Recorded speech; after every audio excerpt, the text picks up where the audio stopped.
True or false? In the early 1900s, two brothers set out to find gold in Canada's Nahanni Valley. Well, that part's true. But what isn't is that they returned home with untold riches. They didn't return home at all. Instead, both brothers were found dead along the banks of a river in the valley, each with their head cleanly severed from their body. Welcome back, everyone. This is the host, and you're watching this channel. The discovery of two headless bodies in Canada's Nahanni Valley in 1908 kicked off a string of bizarre events that not only baffled authorities, but even today keeps locals up at night. In the summer of 1908, two brothers, John and Joe, left their home in the Yukon, seeking their fortunes in gold. They joined an expedition led by famed prospector George Carmack into the remote Nahanni Valley, also known as the Valley of the Headless. That nickname comes from what happened to those poor saps who go there looking for gold. But do you want to make it home alive? Upon arriving in the valley, the brothers set up camp near a river. But after only a few days, torrential rains and flooding forced them to abandon their supplies and hike out. 3 days later, their bodies turned up on the banks of the South Nahanni River, but their heads were nowhere to be found. Now, this already seems like a pretty grim tale, but it gets worse.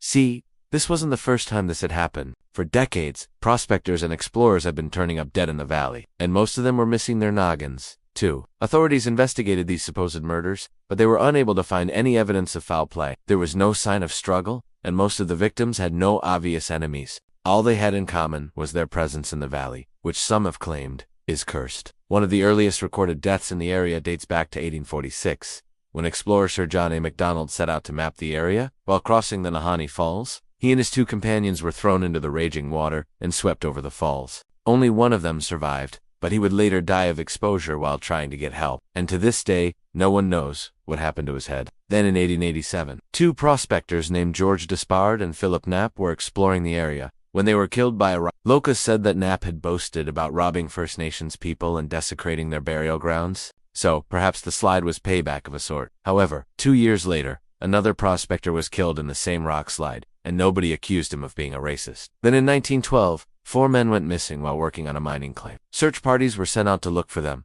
but they only found one of the men, and he was headless. Throughout the years, more and more prospectors met their demise in the valley, and the press began to take notice. One headline read, "Mysterious Valley Claims Another Victim," while another proclaimed, "Terror in the Yukon Valley of the Headless." Stories about the valley were so widespread that Hollywood took notice. The 1949 film, The Man from the Golden Breed, is set in the valley and is based on the legend of lost gold.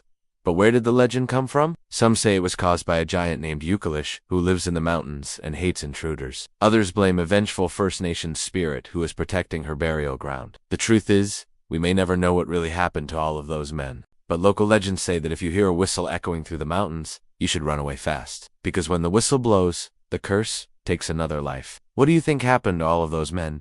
Let me know your theories down below. And don't forget to subscribe for more terrifying tales, and I'll see you next time.